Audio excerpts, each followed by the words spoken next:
গল্প সেদিন মুষলধারে বৃষ্টি ছিল। লাস্ট পার্ট প্রথম খণ্ড। লেখিকা আরিশা নূর ছদ্মনাম। মুহিব ক্ষতস্থানে হাত দিয়ে চুপচাপ তাকিয়ে আছে সেজুতির পানে। তার কপালের রক, মুখের পেশি ও চোয়াল শক্ত হয়ে যায়। চোখে বিস্ময়তা, যেন সে আকস্মিক ঘটনা কিছুই বুঝে উঠতে পারেনি। একদণ্ড থম মেরে দাঁড়িয়ে থেকে সে সেজুতিকে দেখে গেল, এরপর মাথা কাত করে আশেপাশে চোখ বোলালো। সেজুতির ফোন চার্জে লাগানো। সে দ্রুত টেবিলে রাখা ফোনের দিকে ছুটল। এরপর চার্জার থেকে ফোন খুলে নিয়ে সজোরে মেঝেতে ফোনটা আছাড় মারে। সঙ্গে সঙ্গে ফোনটার স্ক্রিন ভেঙে যায়। এতক্ষণে সেজুতি কিছুটা স্বাভাবিক হয়েছে। সে অদ্ভুত নয়নে মুহিবের দিকে তাকিয়ে রইল, হতবাক সে। মুখ দিয়ে জোরে জোরে শ্বাস নিচ্ছে সে। মাথা ভো ভো করছে তার। যখনই মুহিব পা দিয়ে ফোনটা ভাঙতে লাগে, সেজুতি চেঁচিয়ে উঠে দাঁড়ালো এবং বলল, কি করছো তুমি? আমার ফোন কেন ভাঙে ফেলছো? যেন কারোর সঙ্গে কন্ট্যাক্ট করতে না পারিস। সেজুতি ভয়ে স্তব্ধ হয়ে যায়। কান থেকে ধোঁয়া বের হতে লাগে। গলা শুকিয়ে গেল। মুহূর্তের মধ্যে হাত পা হিম ঠান্ডা হতে লাগলো।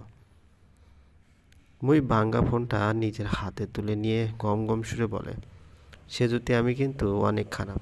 আগে মনের মধ্যে সরলতা স্নিগ্ধতা থাকলেও এখন তার ছিটে ফোটাও নেই। মনের মধ্যে এখন কালশিটের দাগ বসে গেছে। তুমি শুধু আমার ভালোবাসা নও, বরং জেদ। আম্মার সঙ্গে জেদ করে তোমাকে বিয়ে করেছে। সে যদি ভ্রু কুঁচকে তাকালো। মুহিবের কোনো কথাই সে বুঝতে পারছে না। আম্মার সঙ্গে জেদ করে তাকে বিয়ে করেছে এর মানে? মুহিব পুনরায় বলতে লাগলো, অনেক আগে তোমাকে হয়তো বা ভালোবেসেছিলাম। এরপর তোমাকে ভুলে যাওয়ার চেষ্টাও করেছিলাম। ভেবেছি ভুলিনি তোমায়, কিন্তু আজকে উপলব্ধি করলাম তোমাকে কোনো দিন ভালোই বাসিনি। সব ভ্রম ছিল সেজুতি। বহু আগে তোমার রূপের মায়ায় জড়িয়ে গিয়েছিলাম। মায়া বড় কঠিন জিনিস সেজুতি। এই জন্য বারবার তোমাকে কাছে পেতে চাইতাম। যখনই তোমাকে কাছে থেকে ছুঁয়ে দিলাম, নিবিড়ভাবে জয় করলাম তোমাকে। বিশ্বাস করো, এখন আমি সেই মায়াজাল থেকে ছিন্ন হতে পেরেছি। এই মুহূর্তে আমি দোটানায় ভুগছি। এটাই বুঝে উঠতে পারছি না যে আমি তোমাকে ভালোবাসি নাকি বাসি না। কিন্তু আবার তুমি এখান থেকে চলে যেতে চাইলেও রাগ ওঠে। এটা কি ভালোবাসার নমুনা? সে যদি আগুন দৃষ্টিতে তাকিয়ে থেকে মাথা নিচু করে ফ্লোরে নখ ঘষতে ঘষতে বলে, তোমার মুখে ভালোবাসা মানায় না। তোমার মতো অপবিত্র কারো মুখে ভালোবাসার মতো পবিত্র অনুভূতিও কালো হয়ে যাচ্ছে।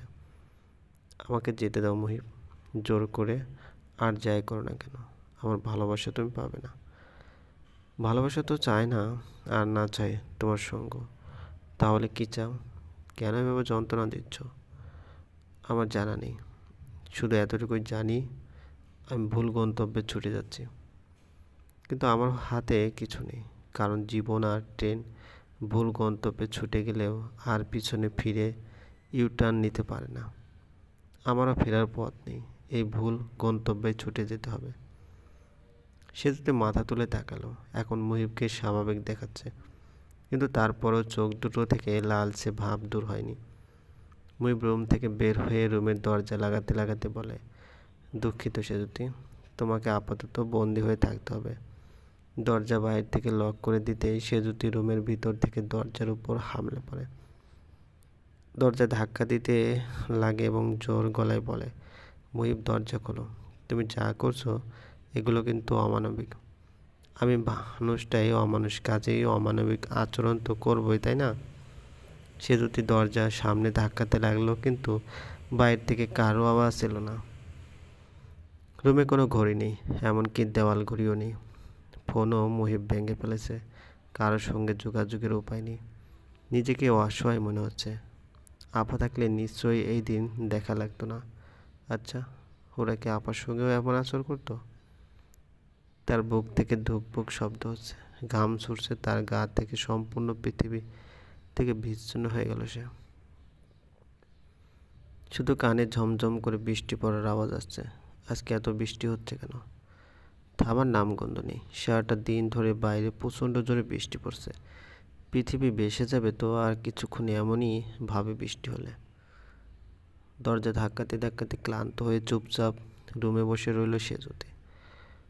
তার মাথায় হাজারো প্রশ্ন, কিন্তু একটার উত্তর জানা নেই। দিন করে সন্ধ্যা হলো। সন্ধ্যা গড়িয়ে রাত। সে সকাল থেকে এই 4 দেওয়ালে বন্দি সে। রুমে এক গ্লাস পানিও নেই। সকালে ঠিক মতো নাস্তাও করেনি।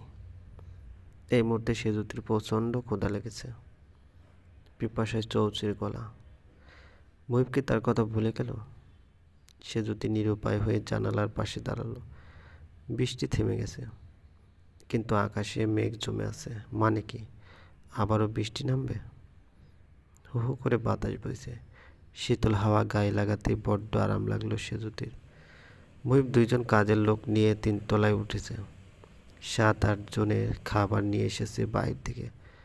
আম্মা নাকি ওদের জন্য বাসায় রাখতে বারণ করেছে। মুহিব আজকে সারাদিন বাসায় ছিল না। এখন রাত 8টা বাজতে চললো। মাত্র ফিরেছে। ফিরতে আম্মা বলল ওদেরকে খাবার দিয়ে আসতে, নিজে যেন যায়। অন্য কেউ যেন এই দৃশ্য না দেখে। নানান কাজে বাইরে থাকতে হয়েছে। পেপারে যে সাংবাদিক খবর ছাপিয়েছে তাকে চা নাস্তা দিয়ে মুখ বন্ধ করানো হয়েছে। আপাতত সব আন্ডার কন্ট্রোলে, এই জন্য মেজাজ ফুরফুরে আছে। 3 তলার করিডোরে একটি বেঞ্চ আছে। সে বেঞ্চের উপর খাবারগুলো রাখতে বলে।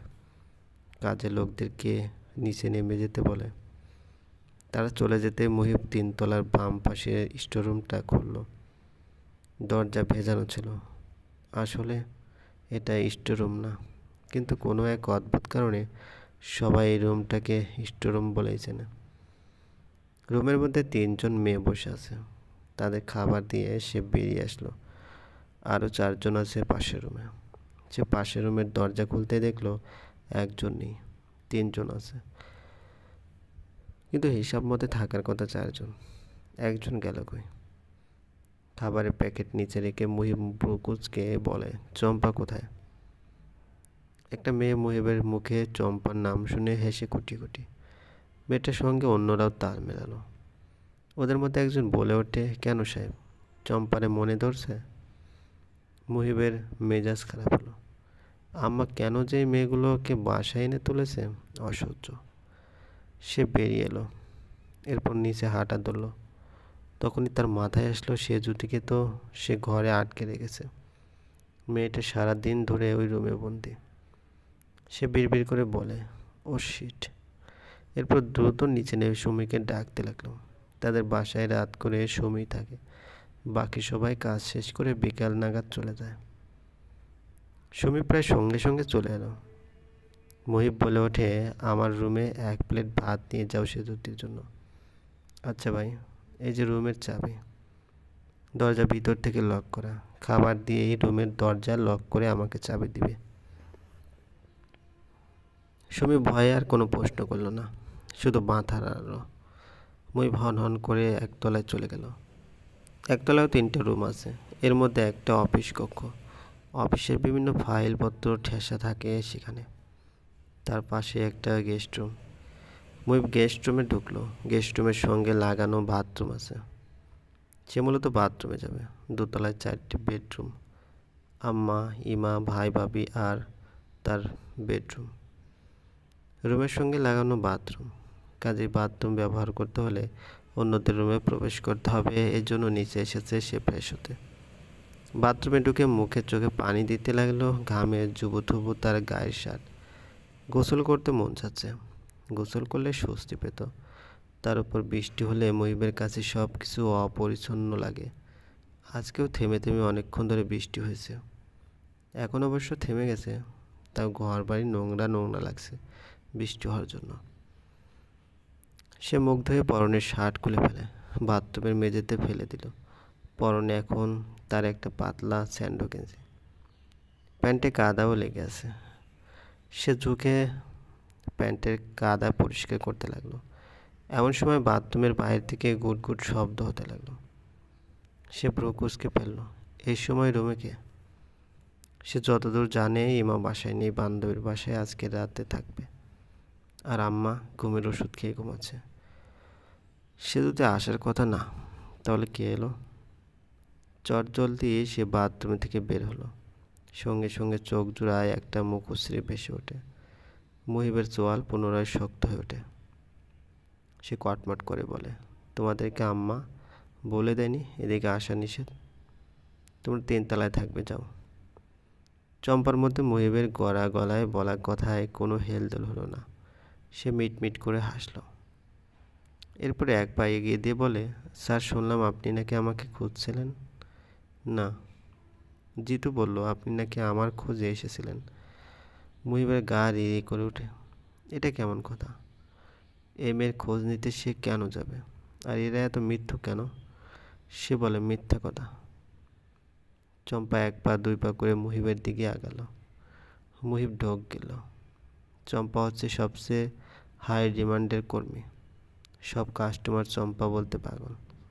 এই চম্পার জন্য তাদের বিল্ডিংয়ের গলি পরিচিত। অনেক কাস্টমার তো তাদের বিল্ডিংয়ের গলিকে চম্পা গলি বলে। আমার খুব পছন্দ এই চম্পাকে, কিন্তু মুহিব একে একদম সহ্য করতে পারে না। চম্পা খুব বেয়াদব। মুহিবকে সবাই সমীহ করে চলে, কিন্তু এই মেয়ে মুহিবকে একদমই ভয় পায় না। একবার কি গন্ডগোল হলো, চম্পা অনেক পুরাতন এক কাস্টমারকে চড় মেরে দিল। এই ঘটনার জন্য মুহিব খুব করে চাচ্ছিল চম্পাকে ছাঁটাই করা হোক, কিন্তু আম্মার আবার চম্পা ছাড়া চলে না। এই মেয়েকে আম্মা এত আশকারা দেয় জন্য সাহস হয়েছে তার কাছে এসে আজে বাজে বকার। গালে একটা চড় পড়লেই সব বদমাইশি ঠিক হয়ে যাবে। আচমকা চম্পা তার মুখের সামনে এসে দাঁড়ালে এবং 2 হাত দিয়ে মুহিবের কাঁধ জড়িয়ে ধরল। নিজের পায়ের আঙ্গুলের উপর ভর দিয়ে খানিকটা উঁচু হয়ে চম্পা মুহিবের মুখোমুখি হলো। মুহিব ভীষণ হতভম্ব হলো। নড়ার শক্তি লোপ পেল তার। এত কাছ থেকে চম্পাকে দেখে তার শিরা উপশিরা কি যেন বেয়ে গেল।